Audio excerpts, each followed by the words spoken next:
नमो नमः। आज हम भरत मुनि के रस सूत्र पर जो विविध वाद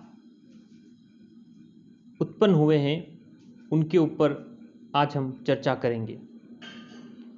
रस निष्पत्ति विषयक विविध वाद। नाट्यशास्त्र प्रणेता भरत मुनि के रस सूत्र विभाव अनुभाव व्यभिचारी संयोगार्ध रस निष्पत्ति अर्थात विभाव अनुभाव तथा व्यभिचारी भावों के संयोग से रस निष्पत्ति होती है। इस सूत्र की विभिन्न आचार्यों ने भिन्न भिन्न व्याख्याएं प्रस्तुत की है। फलतः विविध वादों का विकास हुआ। आचार्य अभिनव गुप्त ने पूर्ववर्ती व्याख्याताओं की समालोचना कर अपना मत प्रतिपादित किया है। इस तरह से जो वाद प्रमुख हैं उन वादों में सबसे पहला जो वाद आता है वह है बट लोलट का उत्पत्तिवाद। इस पर चर्चा करते हैं। भरत रस सूत्र के व्याख्याकार मीमांसक भट्टलोलट का मत उत्पत्तिवाद कहलाता है। उन्होंने भरत मुनि का जो रस सूत्र है विभाव अनुभाव व्यभिचारी संयोगार्ध रस निष्पत्ति, इनमें से जो संयोगात जो शब्द आया, इस संयोगात का अर्थ उन्होंने उत्पाद्य और उत्पादन संबंध किया है तथा निष्पत्ति का अर्थ इन्होंने उत्पत्ति किया है। इनके मत में विभाव अनुभाव तथा व्यभिचारी भाव के संयोग से अनुकार्य राम आदि में रस की उत्पत्ति होती है। भट्टलोलट ने अपने मत में जो रस निष्पत्ति है, जो रस की उत्पत्ति है, वह अनुकार्य राम आदि में बताई। यानी जो राम आदि के जो कार्य को जो रंगमंच पर जो नट प्रतिपादित कर रहे हैं, उन अनुकार्य राम आदि में रस की उत्पत्ति होती है। अभिनय आदि के कारण नट भी उसकी प्रतीति का आश्रय बन जाता है। अर्थात सीता आलंबन विभाग है, उद्यान उत्पिन विभाव है, सीता के कटाक्ष भुजशक्ष आदि चेष्टाएं अनुभाव है। इस प्रकार सीता की चेष्टाओं को देखकर रामगत रति अस्थायी भाव की राम आदि पात्रों में उत्पत्ति होती है। भट्टलोलट के अनुसार जब कोई अभिनेता राम आदि का रूप धारण कर अभिनय करता है तो सामाजिकों का उसके साथ ममत्व हो जाता है। वे उसी को राम समझ बैठते हैं, जिससे सामाजिकों के हृदय में रस का आधान होता है। आचार्य शंकुक, भट्टनायक तथा अभिनव गुप्त ने इस भट्टलोलट के उत्पत्तिवाद के मत का खंडन किया है। भट्टलोलट ने रस की स्थिति अनुकार्य राम आदि में मानी है। अभिनेता में भी उसकी स्थिति वास्तविक न होकर आरोपित है। इस स्थिति में सामाजिकों के हृदय में रस की अनुभूति कैसे हो सकती है। इस तरह से जो पहला जो वाद आता है वो भट्टलोलट का उत्पत्तिवाद होता है और इन्होंने अनुकार्य राम आदि में रस की निष्पत्ति मानी है। दूसरा वाद है शंकुक का अनुमतिवाद।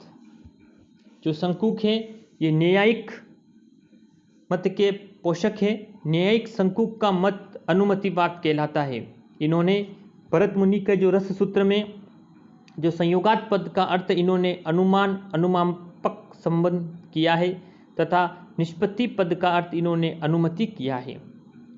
शंकुक ने रस को अनुमान का विषय प्रतिपादित किया है। उन्होंने नट में रस को अनुमय माना है। यानी शंकुक ने अब रस जो है वह नट में रस को अनुमय माना है। शंकु के विचारा मतानुसार जब सहृदय सामाजिक रंगमंच पर किसी अभिनेता को अभिनय करते हुए देखता है तो वह उसे ही राम समझ लेता है। चित्रतुरंग न्याय से नट में होने वाले राम की प्रतीति एक विलक्षण ज्ञान है।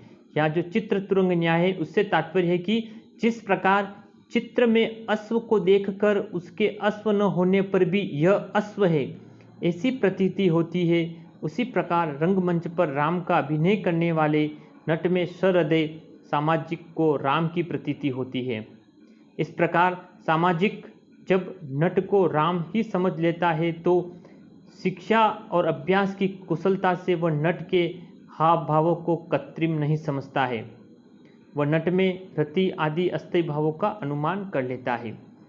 नट में राम की प्रतीति एक विलक्षण ज्ञान है।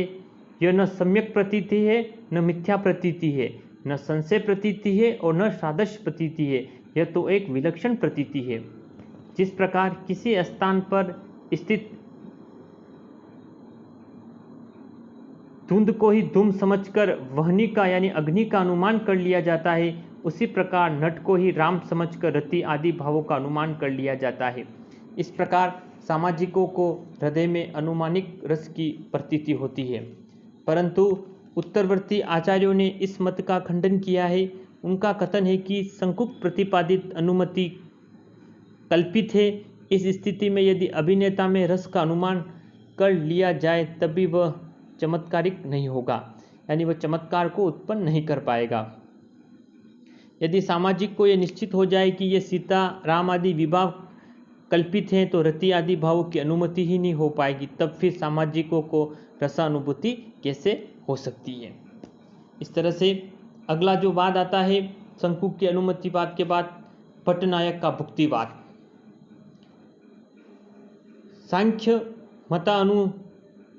सांख्य मतानुयायी पट्टनायक का जो मत है वह भुक्तिवाद कहलाता है। इन्होंने भरत मुनि के रस सूत्र में आए हुए संयोगात का अर्थ इन्होंने भोज्य भोजक संबंध किया है तथा निष्पत्ति का अर्थ इन्होंने भुक्ति किया है।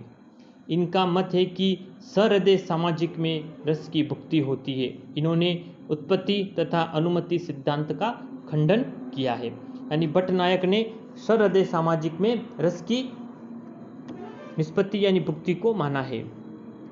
पट्टनायक का कथन है कि रस की निष्पत्ति न अनुकार्य राम में होती है न अनुकर्ता नट में। सहृदय सामाजिक में भी रस की न उत्पत्ति होती है न अनुमति होती है, अपितु भुक्ति होती है।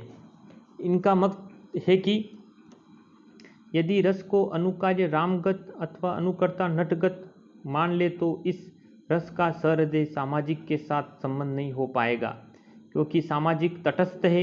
यदि रस को सामाजिकत मान ले तब भी यह सुसंगत नहीं है, क्योंकि शकुंतला आदि विवाह दुष्यंत के प्रति तो हो सकते हैं, परंतु सामाजिक में रस उत्पत्ति कैसे हो सकती है। अतः रस की न उत्पत्ति होती है न अनुमति अपितु भुक्ति होती है। पट्टनायक के अनुसार भाव तत्व और भोजक तत्व व्यापार के संदर्भ में बताते हैं कि भाव तत्व और भोजक तत्व इन दो व्यापारों द्वारा रस की भुक्ति प्रतिपादित करते हैं। इसमें सबसे पहले हम देखते हैं भाव तत्व, जो भावक तत्व व्यापार है उसके संदर्भ में देखते हैं। सर्वप्रथम अभिधा अथवा लक्षणा शब्द शक्ति द्वारा काव्य के अर्थ का बोध होता है। तदंतर भाव तत्व व्यापार द्वारा अनुकार्य राम और अनुकर्ता नटगत विभाव आदि का साधारीकरण हो जाता है। तब वे विभाव आदि साधारण नायक नायिकागत प्रतीत होते हैं।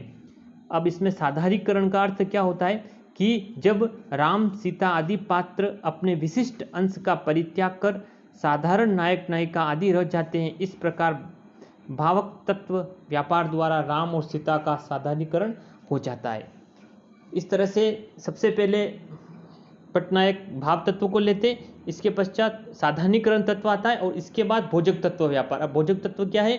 इस प्रकार साधारणीकरण द्वारा रस के भावित हो जाने के पश्चात भोजक तत्व व्यापार प्रारंभ होता है। इससे रति आदि अस्थायी भाव का भोग निष्पन्न होता है। शब्द का यह भोजक तत्व व्यापार सामाजिकों को रस का साक्षात उपभोग कराता है। इस प्रकार सहृदय सामाजिक में रस की भुक्ति होती है। इस तरह से ये पट्टनायक का भुक्तिवाद ये तीसरा मत है। और अंतिम जो चौथा मत आता है वह अभिनव गुप्त का अभिव्यक्तिवाद। भरत रस सूत्र के प्रसिद्ध व्याख्याकार सेवाचार्य आचार्य अभिनव गुप्त ने अभिव्यक्तिवाद की प्रस्तावना की है। इन्होंने भरत मुनि के रस सूत्र में आए हुए संयोगात का अर्थ व्यंग्य व्यंजक संबंध तथा निष्पत्ति का अर्थ अभिव्यक्ति किया है। अभिनव गुप्त का मत है कि रस की स्थिति अनुकार्य राम तथा अनुकर्ता नट में न होकर सामाजिकत होती है। सामाजिक में भी रस की उत्पत्ति अथवा अनुमति न होकर अभिव्यक्ति होती है। रति आदि अस्थायी भाव संस्कार रूप से सामाजिक की आत्मा में स्थित होते हैं। जब विभाव आदि का साधारणीकरण हो जाता है तब वे अभिव्यक्त हो जाते हैं। इस प्रकार इन्होंने सामाजिक के हृदय में स्थित रति आदि अस्थायी भावों को ही रस अनुभूति का कारण माना है। रति आदि अस्थायी भावों का साधारणीकरण व्यंजना व्यापार द्वारा होता है। इस प्रकार विभाव आदि के व्यंग्य व्यंजक संबंध से सहृदय सामाजिक के हृदय में रस की अभिव्यक्ति होती है। दूसरे शब्दों में सामाजिक के हृदय में रति आदि अस्थायी भाव वासना रूप से विद्यमान रहते हैं। व्यंजनाभ शब्द शक्ति द्वारा जब दुष्यंत शकुंतला आदि विभावों का साधारीकरण हो जाता है तब उनके दुष्यंत और शकुंतलत्व आदि अंश तिरोहित होकर मात्र नायक तत्व और नायिका तत्व आदि अंश ही अविष्ट रह जाते हैं। इस प्रकार रति आदि अस्थायी भावों का भी साधारणीकरण हो जाता है। साधारणीकरण की स्थिति में सामाजिक की चित्त वृत्ति अपरिमित हो जाती है। तब नायक नायिका को अनुभव होने वाले रस अनुभूति को सामाजिक अपने हृदय में अनुभव करता है, अर्थात नट नटीगत रसानुभूति को वह स्वयं से अभिन्न समझने लगता है। इस प्रकार वह रस का आस्वादन करता है। इस प्रकार सामाजिक के हृदय में रस की अभिव्यक्ति होती है। फलतः सहृदय सामाजिक को अखंड, अलौकिक, अनिर्वचनीय तथा विलक्षण रस का आस्वादन होता है। परवर्ती आचार्य मम्मट, विश्वनाथ कविराज तथा पंडित राज जगन्नाथ आदि आचार्यों ने भी रस के अभिव्यक्तिवाद को युक्ति युक्त स्वीकृत किया है। इस तरह से आज हमने भरत मुनि के जो रस सूत्र हैं उसके ऊपर जो विविध वाद है उनकी सामान्य जानकारी को हमने प्राप्त किया है। परीक्षा उपयोगी ये विषय है। परीक्षा में इसमें प्रश्न पूछे जाते हैं जिसमें से चारों जो वाद है कि कौन सा वाद किस आचार्य का है, तो भट्ट लोलट का उत्पत्तिवाद है, भट्टनायक का भुक्तिवाद है, शंकु का अनुमतिवाद है और अभिनव गुप्त का अभिव्यक्तिवाद है।